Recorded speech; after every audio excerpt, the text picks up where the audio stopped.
ডিম থেকে বাঁচতে এবার বিজেপির রাজ্য সভাপতির পা জড়িয়ে কান্না তৃণমূল নেতার। শ্রমিক ভট্টাচার্যের পা ধরে কান্না বাঁশবেড়িয়ার প্রাক্তন তৃণমূল কাউন্সিলর কেশব দাসের।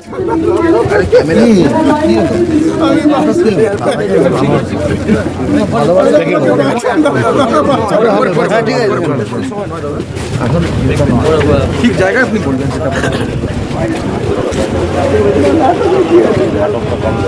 কম করুন।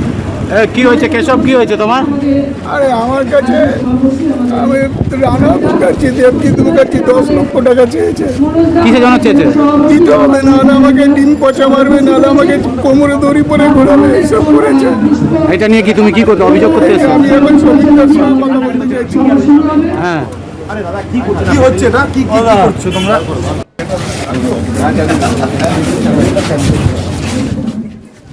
শ্রমিক ভট্টাচার্য তিনি বেরোতেই পা জড়িয়ে ধরে কান্না কেশব দাসের। তিনি কাউন্সিলর, প্রাক্তন তৃণমূল কাউন্সিলর বাঁশবেড়িয়ার, এবং তিনি বলছেন যে 10 লক্ষ টাকা না দিলে পচা ডিম ছোড়া হবে, হুমকি দিয়েছেন বিজেপি কর্মী। আরে আমার কাছে আমি রানা মুখার্জি, দেবজিৎ মুখার্জি 10 লক্ষ টাকা চেয়েছে। কিসের জন্য চেয়েছে? দিতে হবে, নাহলে আমাকে ডিম পচা মারবে, নাহলে আমাকে কোমরে দড়ি পরে ঘোরাবে, এইসব করেছে। আমি এখন শ্রমিকদের সঙ্গে কথা বলতে চাইছি।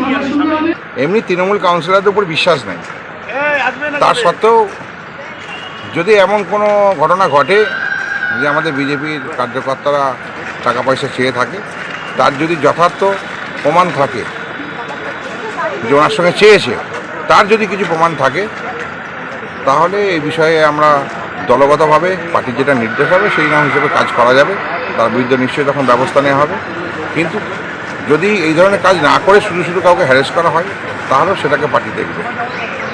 এবং এটা আমার কাছে খবর এসছে, আমি এই বিষয়ে তদন্ত করছি, তদন্ত করে জানছি পুরো বিষয় কী আছে। এবিপি আনন্দ, এগিয়ে থাকে, এগিয়ে রাখে।